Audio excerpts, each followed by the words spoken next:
ரப்புல் ஆலமீன் அல்லாஹ் சுப்ஹானஹு வ தஆலா அதன் வழி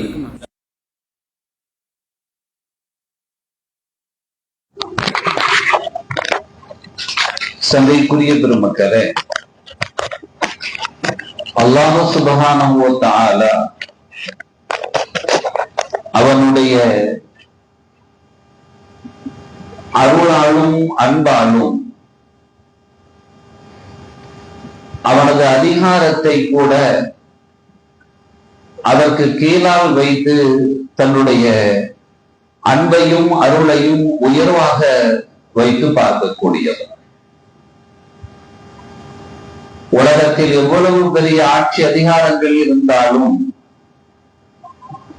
ஒட்டுமொத்த ஆட்சி அதிகாரங்களும் எப்படி அமைய வேண்டும் என்பதற்கான முன்னுதாரணம் மனித சமுதாயத்திற்கு அல்லாஹ் சுப்ஹானஹு வ தஆலா அவருடைய தகுதிமிக்க ரசூல்மார்களின் மூலமாக, நபிமார்களின் மூலமாக சட்ட வடிவங்களை அவன் காட்டியும் நெறிப்படுத்தியும் அமைத்திருக்கக்கூடிய அமைப்பு இந்த மனித சமூகம் அல்லாஹுவினுடைய அந்த அதிகாரத்தை, அவருடைய ஆட்சி வழிமுறைகளை உணர்ந்து கொள்வதற்கு வழிகோலும். இதை கடந்து தன்னையும் அல்லாஹ் முன்னிலைப்படுத்தி காட்டுவார். கண்ணுக்கு புலப்படாத சக்தியாகிய அல்லாஹ் அதிகாரத்தின் உச்ச வரம்பில் இருந்து கொண்டும் கூட ஒரு அதிகாரத்தை எப்படி பயன்படுத்த வேண்டும் என்பதற்கான முன்னுதாரணமாக அல்லாஹுவை திகழ்வார். சிலவைகள் சுன்னத்துல்லாஹ், அல்லாஹுவின் சுன்னத்துகளாக அடையாளப்படுத்தப்படும். எனவேதான் மனிதர்களுக்கான கட்டளையில் ஒன்று, நீங்கள் அல்லாஹுவுக்கும் ரசூலுக்கும் வழிபடுங்கள். இரண்டு பேருக்கும் வழிபடும். ஏன்னா அந்த இருவர்களும் நமக்கு முன்னுதாரணமாக நின்று காட்டுவார்கள். ஒரு அடிமை எப்படி இருக்க வேண்டும் என்பதன் அடையாளங்களை அவனால் அனுப்பப்பட்ட தூதர்களால் அல்லாஹ் அடையாளப்படுத்தி காட்டுவான். ஒரு எஜமான் எப்படி இருக்க வேண்டும் அப்படிங்கிறத அல்லாஹ் தன்னை முன்னிலைப்படுத்தி காட்டுவான். அவன் எல்லாத்துக்கும் முன்னுதாரணமா நிற்பான். அந்த அடிப்படையில் தான் ஒரு அதிகார உச்ச வரம்பில் இருந்தும் கூட அவன் அடியார்கள் விஷயத்துல அந்த அதிகாரத்தை எந்த அளவுக்கு பயன்படுத்தணும் அப்படின்னு சொல்லும் பொழுது அது கோபத்துக்கு கீழே தான் இருக்கணும். கோபம் மிகச்சிடக்கூடாது. கோபம் மிகச்சிருச்சு அப்படின்னா அநீதங்கள் நடங்க ஆரம்பிச்சிடும். அது நாம சராசரியாக நமது குடும்பம், நமது மஹல்லா, வட்டாரம், நட்பு எதுவாக இருந்தாலும் சரி, கோபம் மிகச்சிடக்கூடாது. கோபம் மிகச்சிருச்சுன்னா என்ன ஆயிடும்னா தவறுகள் நடக்க ஆரம்பிச்சிடும், எல்லை மீற ஆரம்பிச்சிருவாங்க. ஸல்லல்லாஹு அலைஹி வஸல்லம் அதை காரணம் காட்டி கண்டிப்பாங்க. அல்லாஹ் ரொம்ப அவன் அநியாயம் செய்யறத அவன் தனக்குத்தானே தடை விதித்து கொண்டான். அநீதம் செய்யவே மாட்டான்ல அப்படின்னா அநியாயம் செய்யவே மாட்டான்ல. அப்படிப்பட்ட ஒரு கருணையாளர். ஒரு தோழர் தன்னுடைய அடிமை எல்லாம் மீறும் பொழுது கொஞ்சம் அடி கூடுதலா விழுந்தது. அந்த அடிமை கதறுகிற சத்தம் கண்மணி நாயகம் ரசூலுல்லாஹி ஸல்லல்லாஹு அலைஹி வஸல்லம் காதுல கேட்குது. கேட்ட மாத்திரத்துல ரசூலுல்லாஹி ஸல்லல்லாஹு அலைஹி வஸல்லம் அவங்க தலையிடுகிறார்கள். தலையிட்டு சொன்னாங்க, அருமை தோழரை இங்க வாங்க, ஏன் அடிக்கிறீன்னாங்க. இல்ல இந்த மாதிரி அவரு சொல்லு கேட்க மாட்டேங்கிறாரு, அவரு விதி மீறி நடக்கிறாரு. அப்படியா? அல்லாஹ் உங்களின் மீது அதிகாரம் உடையவன் என்பதை மறந்து விடாதீர்கள் அப்படின்னா. அல்லாஹ் உங்களின் மீது அதிகாரம் உடையவங்கிறத மறந்துடாதீங்க அப்படின்னு சொல்லி ஸல்லல்லாஹு அலைஹி வஸல்லம் கண்டித்தார்கள். அப்படின்னா என்ன?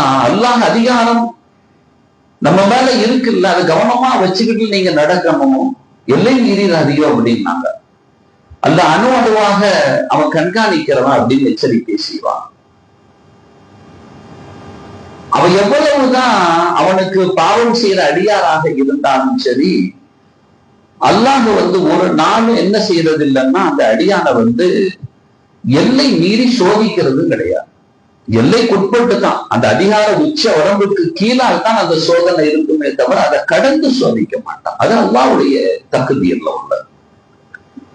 ஆனா இன்னைக்கு அதிகாரத்தை கையில வைத்துக் கொண்டிருக்கக்கூடியவர்கள் நடந்து கொள்கிற விதங்கள் என்பது மிக அப்பட்டமான விதி மீறல்கள். அவர்கள் வகுத்து கொண்ட, இந்த அகிலம் வகுத்து கொண்ட சட்ட திட்டங்களுக்கு கூட அவர்கள் அந்த விதிகளுக்குள்ளால் கூட வாரதில்லை. இவன் வகுக்கிற சட்டமே சீரா இருக்குமான்னு சொல்ல முடியாது. அப்படி இருந்தும் கூட வகுக்கப்பட்ட சட்டத்திற்குட்பட்டாவது நடந்து கொள்கிறார்களா என்றால் அதுவும் இல்லை.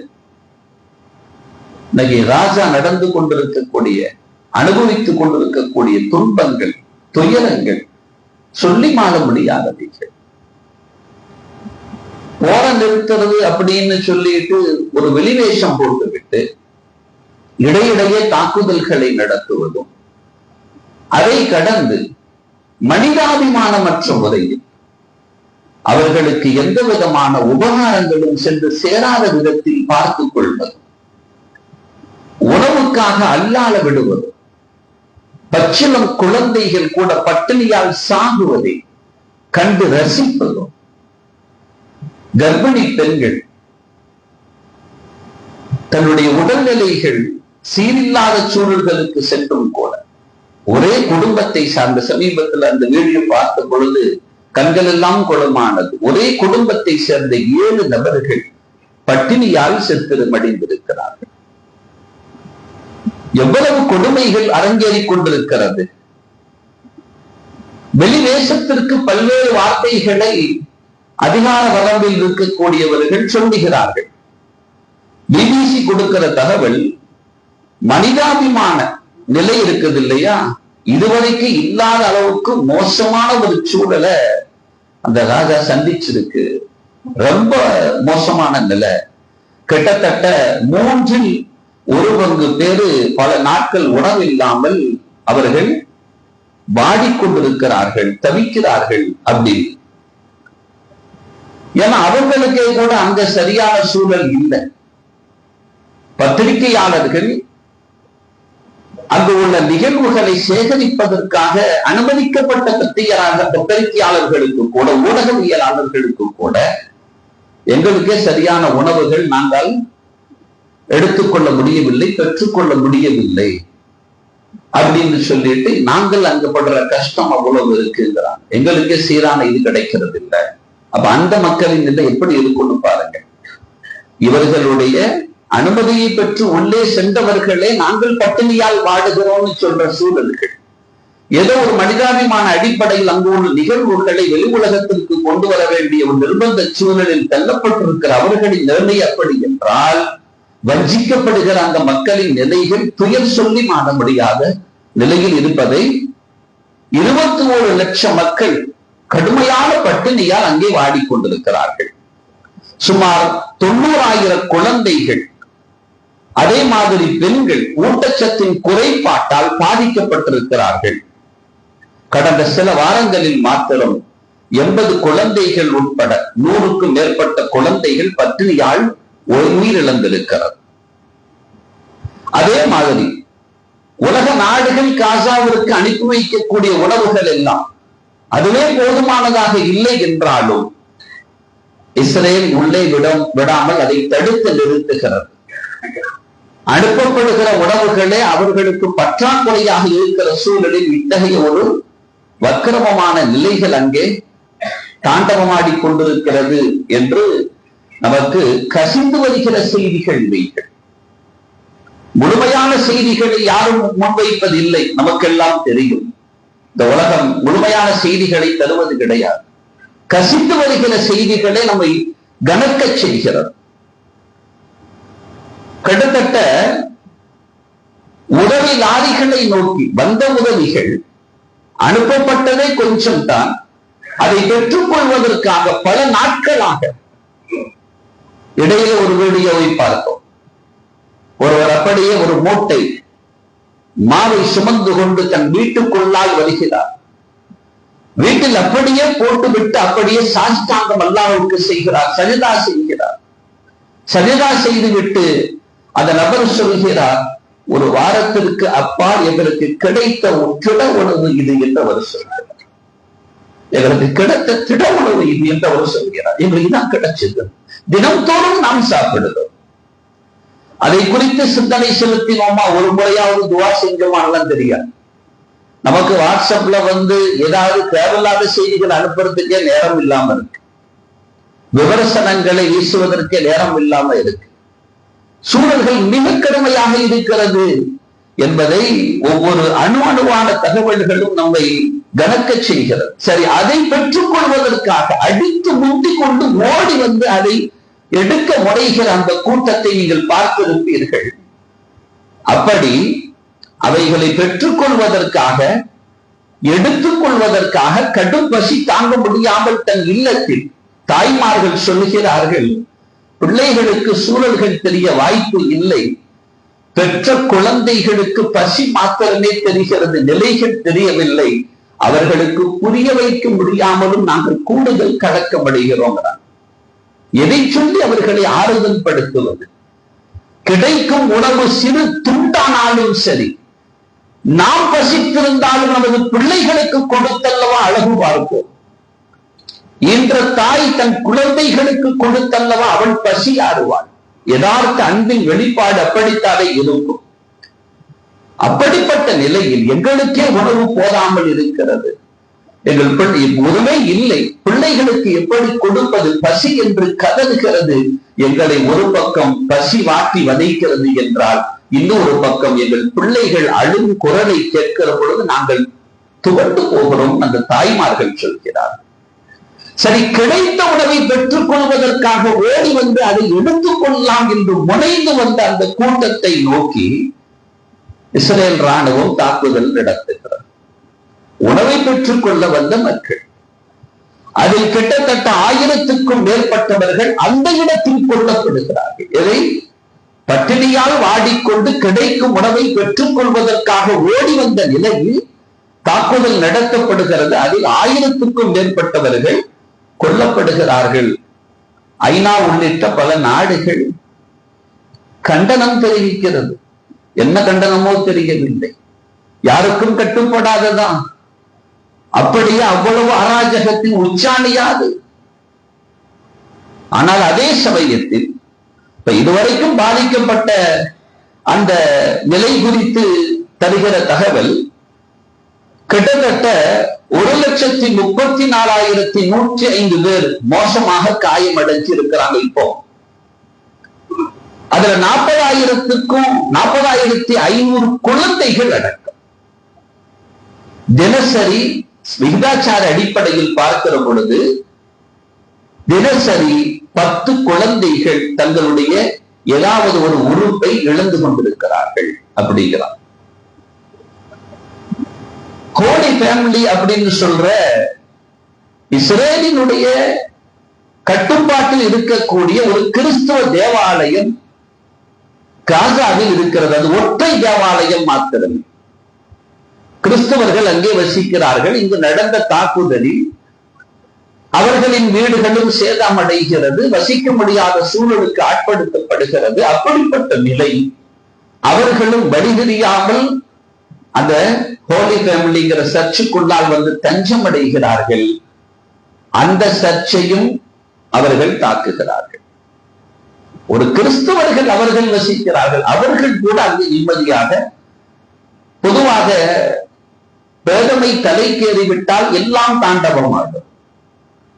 அதுல 3 பேர் கொல்லப்பட்டிருக்கிறாங்க, 9 பேர் பலத்த காயம் அடைந்திருக்கிறாங்க, ஒருத்தர் கவலைக்கிடமான நிலை. உடனே இவ்வளவு கொடூரம் நடந்து கொண்டிருக்கிறது. உடனே அங்கிருந்து போப் தன் கண்டனத்தை தெரிவிக்கிறார். இவ்வளவு மக்களும் கொத்து கொத்தாக சாகுவதற்கு துணை நின்ற, இன்றளவு ரசித்துக் கொண்டிருக்கிற அமெரிக்க அதிபர் உடனே இதற்கு கண்டனம் தெரிவிக்கிறார். எப்படி தாக்குவாய் என்று. அந்த சர்ச்சை. உடனே இங்கிருந்து எதிர்தரப்பிலிருந்து பதில் வருகிறது.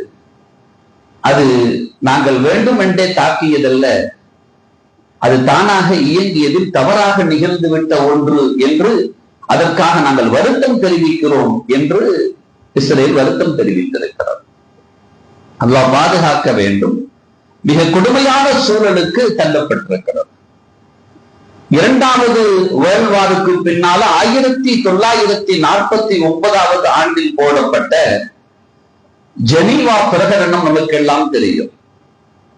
அந்த பிரகடனத்தின் அடிப்படையில் கூட இவர்கள் நடப்பதில்லை. அதுல ஆக்கிரமிக்கப்பட்ட பகுதிகள், பாதிக்கப்பட்ட மக்கள், போருக்கு சம்பந்தம் இல்லாதவர்கள், இப்படிப்பட்ட நிலையில் சூழலில் உள்ளவர்களை பாதுகாக்க வேண்டியதும் பராமரிக்க வேண்டியதும் அரசினுடைய கடமை என்று ஜெனீவா பிரகடனம் தெளிவுபடுத்துகிறது. அதை போட்டவர்கள் யார்? உலகம் அங்கீகரித்த ஒன்றுதானே. அருமை நாயகம் ரசூலுல்லாஹி ஸல்லல்லாஹு அலைஹி வஸல்லம் போர்க்களத்திற்கு அனுப்புகிற பொழுது தளபதி உள்ளிட்ட அத்தனை சிப்பாய்களுக்கும் சொல்லி அனுப்புவார்கள், உங்களால் பெண்கள் பாதிக்கப்படக்கூடாது, உங்களால் வயோதிபர்கள் பாதிக்கப்படக்கூடாது, உங்களால் நோயாளிகள் பாதிக்கப்படக்கூடாது, உங்களால் குழந்தைகள் சிறுவர்கள் பாதிக்கப்படக்கூடாது, உங்களால் இல்லிடங்கள் பாதிக்கப்படக்கூடாது, உங்களால் தேவாலயங்கள் உள்ளிட்ட வணக்க ஸ்தலங்கள் பாதிக்கப்படக்கூடாது, உங்களால் இயற்கையாக வளர்ந்து நிமிர்ந்து நிற்கிற எந்த மரங்களும் பாதிக்கப்பட்டு விடக்கூடாது, உங்களால் நீர்நிலைகள் பாதிக்கப்பட்டு விடக்கூடாது, அத்தியாவசிய தேவைகளுக்கு உங்களால் எந்த இடையூறுகளும் வந்துவிடக்கூடாது என்று ஒரு போர்க்களத்திற்கு அனுப்புகிற பொழுது தளபதி உள்ளிட்ட சிப்பாய்களுக்கு பெருமானார் ஸல்லல்லாஹு அலைஹி வஸல்லம் சொல்லி அனுப்புவார்கள். 1400 ஆண்டுகளுக்கு முன்னால் போடப்பட்ட பிரகடனம் 1949 ஜெனீவா போட்ட பிரகடனம் எல்லாம் அதற்கு பின்பாக வந்தவைகள் தான். இந்த பிரகடனங்கள் எல்லாம் கண் துடைப்புகள் தானோ என்று என்ன தோன்றுகிறது. இவைகள் எல்லாம் பேசப்படவில்லையே. அப்படியானால் உலக நாடுகள் இதற்கு போர்க்கொடி உயர்த்த வேண்டும். அந்த மக்கள் என்ன செய்வார்கள்? பத்ரிலே 313 நபர்கள் மாத்திரமே பங்கெடுக்கிறார்கள் இஸ்லாத்தின் போர் வீரர்களாக. எதிரிகள் 1000 விஞ்சி நிற்கிறார்கள், அணு ஆயுதங்களோடு நிற்கிறார்கள், மிக கொடுமையான சூழலில் நிற்கிறார்கள், வெறிகொண்டு தாக்க முனைந்து வந்திருக்கிறார்கள். வேண்டாம், இந்த போர் தேவையில்லாத ஒன்று என்று சொல்லிய பின்பும் கூட சகட்டு மேனிக்கு அவர்கள் அப்படி துணிந்து நிற்கிறார்கள். இப்படிப்பட்ட இக்கட்டான தருணத்தில் என் பெருமானார் ஸல்லல்லாஹு அலைஹி வஸல்லம் அவர்களின் அணியை நோக்கி எதிரணியிலிருந்து ஒருவர் வருகை தருகிறார். வந்து கேட்கிறார், எங்களுக்கு ஒரு உதவி செய்ய வேண்டும் என்று. என்ன உதவி வேண்டும் உங்களுக்கு என்று கேட்கிறார்கள். அங்கே தண்ணீர் இல்லை. தண்ணீர் அவர்கள் இருந்த இடம் பள்ளமான இடம் தான். ஆனால் அப்படி இருந்தும் கூட மழையும் பெய்திருக்கிறது. அது பெய்ததின் காரணத்தினால் தான் தண்ணீர் அருந்த முடியாத சூழலுக்கு தள்ளப்பட்டு விட்டது. தண்ணீர்கள் எல்லாம் அது மாசு வளர்ந்து விட்டது. நீர்நிலைகளை தான் ஆக்கிரமித்துக் கொண்டார்கள். ஆனால் அவைகள் அடித்து வரப்பட்ட அத்தனை மண்களாலும் அது மாசுபடுத்தப்பட்டு விட்டது. அருந்துவதற்கு தண்ணீர் எங்களுக்கு இல்லை என்று. எப்பொழுது? மறுநாள் காலையில் இவர்களை எதிரிகளாக களம் காணுவதற்கு துடித்துக் கொண்டிருக்கிறவர்கள் வந்து ஆள் அனுப்பி கேட்கிறார்கள், தண்ணீர் இல்லைன்னு சொல்லி. அங்கிருந்து அனுப்புகிற பொழுது எதிரணியில் ஒருவன் சொல்கிறான், எங்கே அனுப்புகிறாய் என்று. அங்க தண்ணி அங்க இருக்கு, கேட்டு வர சொல்லி. அப்படி அனுப்புதைய தருவாரான்னு கேட்டானா. அவனே சொன்னா, அனுப்புங்க, முகமது அப்படிப்பட்ட ஆளு கிடையாது, தருவாங்க, அனுப்புங்க. வந்தார்கள் சஹாபிகள். சற்று கோபம் மிகுதியால் தண்ணீர்தான் தரணுமான்னு கேட்கும் பொழுது ரசூலுல்லாஹ் தலையிட்டார்கள், இல்லை இல்லை, அது வேறு இது வேறு. எதிரிகளை வீரமாக களம் காண வேண்டுமானால் அவர்களை களத்தில் தான் நின்று எதிர்க்க வேண்டுமே தவிர கோழைத்தனமாக இவைகளை தடுத்தெல்லாம் நிறுத்துவது என்பது அது நமக்கான மரபு கிடையாது, வழங்குங்கள் தண்ணீரை அப்படின்னா. எவ்வளவு கோழைத்தனமானது உணவை தடுப்பது என்பது. இன்னல்லாஹ ஹுவ ரஸ்ஸாக்கு பில் குவத்தில் மத்தீனுமா. ரிஸ்கை பொறுப்பேற்றுக் கொண்ட ரப்புல் ஆலமீனை தனக்கு மாறு செய்யக்கூடிய அந்த அடியானுக்கு ரிஸ்க தடை செய்யறது இல்லை. வமா மின் தாப்பத்தின் ஃபில் அர்த் இல்லா அலல்லாஹி ரிஸ்குஹான்னு சொல்லுவோம். பூமியில் உள்ள அத்தனை நபர்களுக்கும் ரிஸ்கை கொடுப்பது அவன் மீது விதியானது என்பார். அதை ஏன் அவன் சொல்லி காட்டுகிறான்? அதிகார உச்ச வரம்பில் இருக்கும் நான், ஏக இறைவன் ஒருவன், சத்திய நாயன் நான் ஒருவன் என்று சொல்லுகிற ரப்புல் ஆலமீன், அவன் நீலாம் இறைவன் கிடையாது அப்படின்னு சொல்லுகிறவனுக்கு கூட அவன் ரிஸ்க தடை செய்யறது கிடையாது, அவன் ரிஸ்க கொடுத்துருவான். அதனால்தான் ஸல்லல்லாஹு அலைஹி வஸல்லம் அவர்கள் பசித்தவர் யாராக இருந்தாலும் சரி அவர்களுக்கு புசிக்க கொடுத்து விடுங்கள். நான் அது எதிரியாகவே இருக்கட்டும், யாராக இருக்கட்டும். பெருமானார் ஸல்லல்லாஹு அலைஹி வஸல்லம் அவங்க கிட்ட பர்ரா இப்னு ஆஸிப் ரலியல்லாஹு அன்ஹு அவங்க அந்த ஹதீஸ் அறிமுக செய்வாங்க. ஒரு மனிதர் வருகிறார், வந்து கேட்டார், நாயகமே எனக்கு ஒரு நற்செயலை சொல்லித்தாருங்கள், அது என்னை சொர்க்கத்திற்குள்ளால் நுழைத்து விட வேண்டும், அப்படி தாங்கள் ஒன்றை எனக்கு அறிவிக்க வேண்டும், அள்ளின்னி எனக்கு அதை கற்றுத்தாருங்க, சொல்லித்தாங்கன்னாங்க. ஸல்லல்லாஹு அலைஹி வஸல்லம் சொன்னார்கள், அடிமைகளை உரிமையிட முடித்தால் உரிமையிடுங்கள் அப்படின்னாங்க.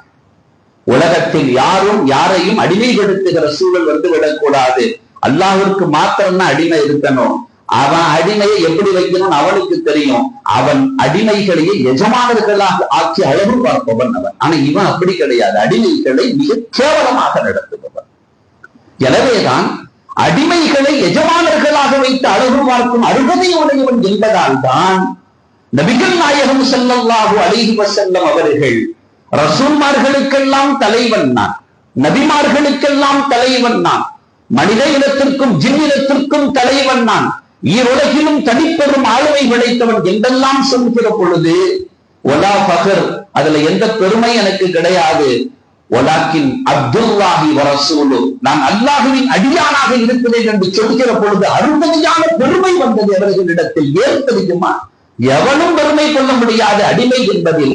ஏன்னா மாசுபடர்ந்த மனிதனுக்கு அடிமை அல்ல, மன்னவன் அல்லாஹ்வுக்கு அடிமை. அப்படிங்கும் பொழுது அவன் தான் அடிமைகளை இவ்வளவு கேவலமா நடத்தினால் கிடையாது, அடிமைகளை உச்சமாக நடத்துபவன் அல்லாஹ். அதனால உங்க இந்த அற்பமான அடிமை தலையிலிருந்து விடுதலை யாருக்காவது வழங்க முடிந்தால் வழங்குங்கள், அதற்கு உபகாரம் செய்யுங்கள். உங்களால் முடிந்தால் அதற்கு தொகைகளை கொடுத்து உபகாரம் செய்யுங்கள். பசித்தவர் யாராவது இருந்தால் அவர்களுக்கு நீங்கள் உணவை கொடுத்து அவர்களுடைய வயிற்றை குளுமைப்படுத்துங்கள். தாகத்திற்குரியவர்களாக இருந்தால் தண்ணீரை கொடுத்து அவர்களுக்கு தாகம் தீர்த்து வையுங்கள். என்றெல்லாம் நபிகள் பெருமானார் ஸல்லல்லாஹு அலைஹி வஸல்லம் சொர்க்கத்திற்கு நான் செல்ல வேண்டும், அதற்கான தகுதி மிகுந்த அமல் எனக்கு சொல்லுங்கள்னு கேட்கிறாங்க.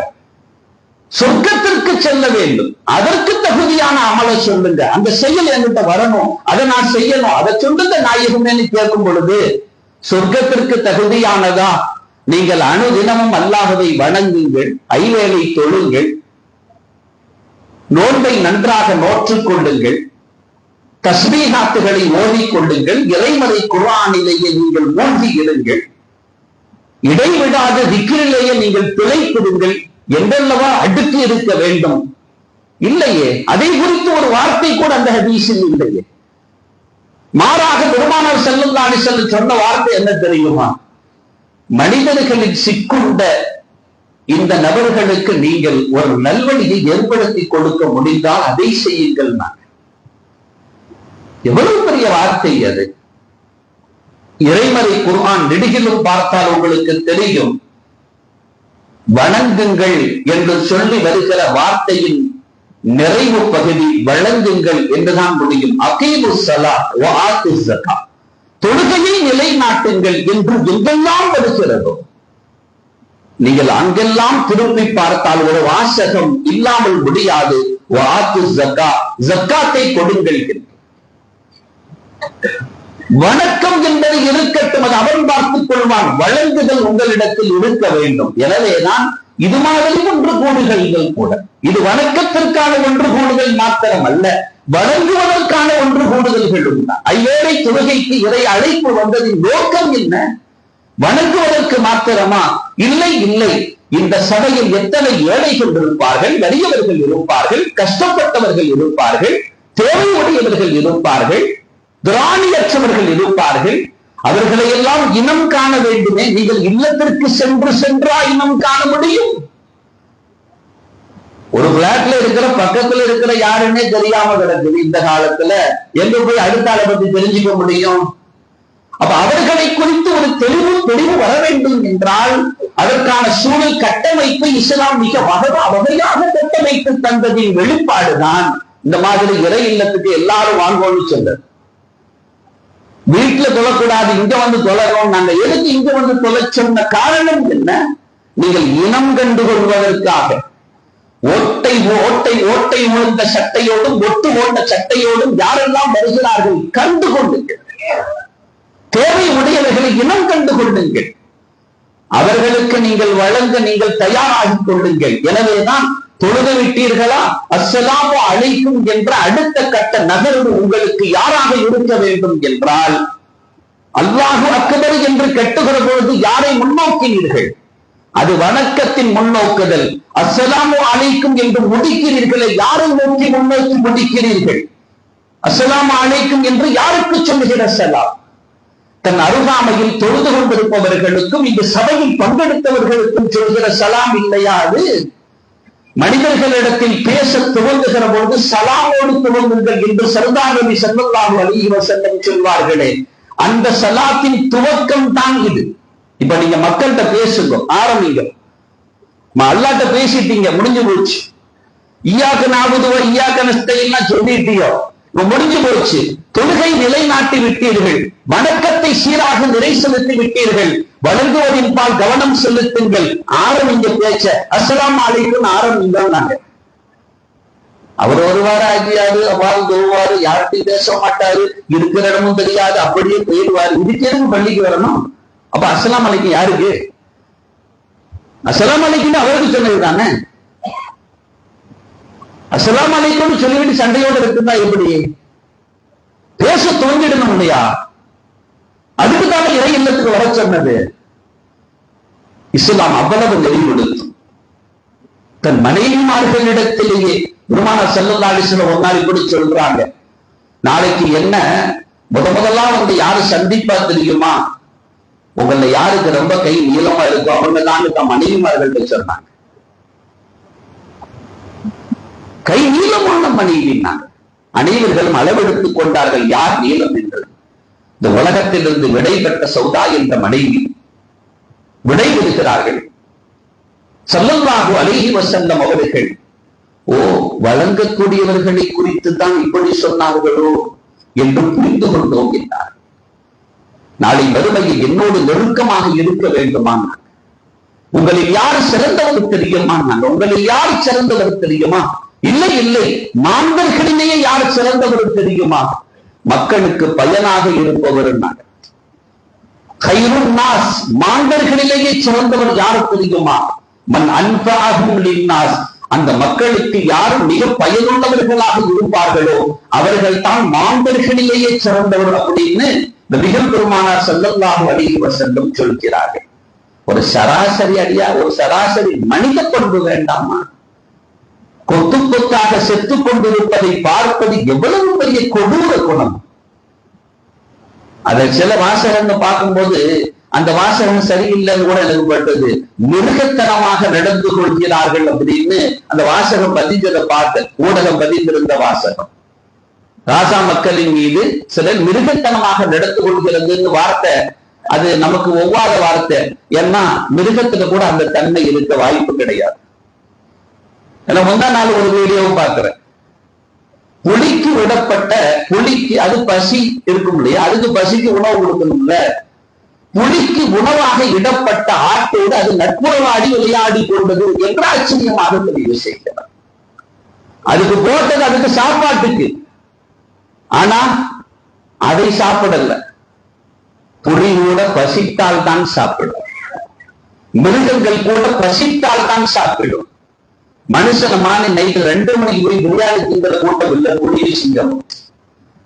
இவன் தான் எந்த நேரத்துல சாப்பிடணும் எந்த நேரத்துல சாப்பிடக்கூடாதுல இருக்கான், அது தெரியாமல இருக்கான். 2 மணி பிரியாணி கடை இருக்கா இல்லையா? எப்பங்க வியாபாரம் நைட்டு நைட்டு ஒரு 10-11 மணிக்கு ஆரம்பிக்கிறது, 4 மணி வரைக்கும் வியாபாரம் தான். சாப்பிடுற நேரமே கிடையாது. அதற்கென்று இளைஞர் கூட்டம். ஸல்லல்லாஹு அலைஹி வஸல்லம் சொன்னாங்க, மிக கெட்ட ஒரு இடம் இருக்கும் என்றால் பார்க்கிறவன் வயிறு தான் அப்படின்னா. மருத்துவமனைகள் கூவி கூவி அழைக்கிறது, ஒவ்வொரு பார்ட்ஸையும் கலட்டி விடுறது. அதுக்கு இவன் ஏற்கனவே போய் ரிசர்வேஷன் பண்ணிட்டு இருக்கான். மிருகங்கள் ஒரு நாளும் பசியறியாது சாப்பிடுவதில்லை, பசித்த பின்பு அது புசிப்பதில்லை. மிருகத்துல நிறைய நற்குணங்கள் இருக்கு. ஒரு பெண் மிருகம் கர்ப்பமுற்று விட்டால் ஒரு ஆண் மிருகம் அருகில் கூட நெருங்காது. ஆனா கேவலம் பாதுகாக்கப்பட வேண்டிய அதிகார வர்க்கத்தினர்களை, நீதி பேச வேண்டிய உத்தமானவர்களே, சராசரியாக அற்புதம் பேணப்பட வேண்டிய நல்ல இடங்களில் கூட கர்ப்பிணி பெண்களையும் கற்பழிக்கக்கூடிய கேவலம் யாருகிட்ட இருக்கு? மிருகத்திட்ட இருக்கா? மிருகத்தனமானது என்று சொல்வதில் உடன்பாடு நாம் எடுத்துக்கொள்ள முடியவில்லை. அல்லாஹ் அதனால் தான் சொன்னான், இறை கட்டளைக்குள்ளால் அகப்படாத இத்தகைய கொடூரர்கள் இருக்கிறார்களே, யார் தெரியுமா? உலாயிக்க கல் அண்ணாமன்னு சொல்லல, அவன் கால்நடைகளை போன்றவன் என்று நிறுத்தவில்லை, பல்கும் அல்லல் அதைவிட கேவலமானவன் அப்படின்னா, அதை விட மோசமானவன் அப்படின்னா. அல்லாஹ் சுப்ஹானஹு வ தஆலா அந்த மக்களுக்கு நிம்மதியை நசீபாக்குவானா. அன்றாடம் இப்ப நாம போனா, இப்ப நம்ம வீட்டுல சாப்பாடு ரெடியா இருக்கு, சாப்பிடலாம். இந்த சாப்பாட்டை கை வைக்கும் போது துவா செய்யும், யா அல்லாஹ் இந்த உணவு என் நாக்குல நான் வைக்க போறேன், என் தொப்புள் குடி உணவு பசியோட இருக்கு, சாப்பாடு இல்லை அவங்களுக்கு, நான் இப்ப இறைச்சி சாப்பிட போறேன், அவங்க திறமை வாயில வைக்கிறதுக்கு கூட ஒரு உணவு இல்லை, என் பிள்ளைகள் எல்லாம் உட்கார்ந்து இருக்கிறாங்க, நல்ல நிம்மதியா சாப்பிட போறாங்க.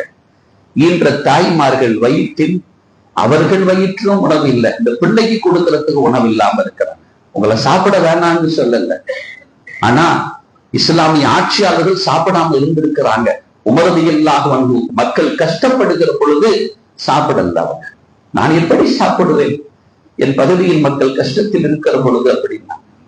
அவங்களை சாப்பிட வேணாம்னு சொல்லல, சாப்பிடும் போது துவா செய்யாம இருக்கிறாங்கன்னு சொல்றேன். அல்லாஹ் இதை தந்த உனக்கு எல்லா புகழும், இத மாதிரி எங்க தொப்புள்குடி உறவுகளுக்கு அந்த ரிஸ்க கொடுத்துறியா அல்லாஹ், நீ நினைச்சா அவங்களை பாதுகாக்க முடியும். உலகத்தின் அதிகாரங்கள் எல்லாம் ஒட்டுமொத்தமாக சேர்ந்து அந்த வாசலை அடைக்கலாம், ஆனால் அத்தனையும் கிழித்து கொண்டு உன் அதிகாரம் உள்ளே செல்லும் இல்லையா, நீ காட்டு உன் குதிரத்தை என்று அவனிடத்தில் கேட்டுவிட்டு அந்த பருக்கைகளை உட்கொள்ளுங்கள். அல்லாஹ் சுப்ஹானஹு வ தஆலா நமது துஆக்களுக்கு தனி வலிமையை அல்லாஹ் தருவான், நசீபாக்குவான். அல்லாஹ் காசாவில் நிம்மதியை தருவானாக, அந்த மக்களை அல்லாஹ் பாதுகாப்பானாக, அந்த பெண்களை அல்லாஹ் அவருடைய கர்ப்புகளை அல்லாஹ் பாதுகாப்பானாக.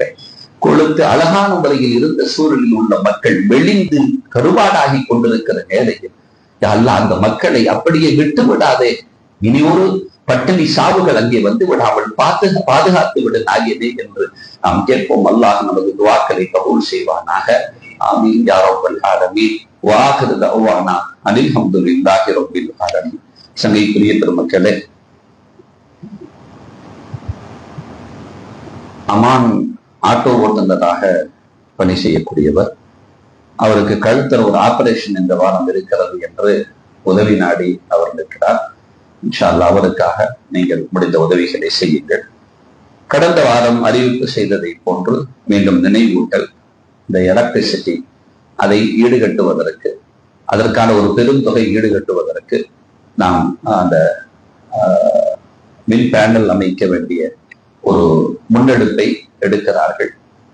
அப்படி எடுக்கக்கூடிய அதற்கான செலவுகள் மொத்தம் 13,50,000 என்று மதிப்பிடப்பட்டிருக்கிறது. எனவே நீங்கள் அதை நீங்க இது என்னது 1 கிலோவாட், இது 54,000 போட்டிருக்கு.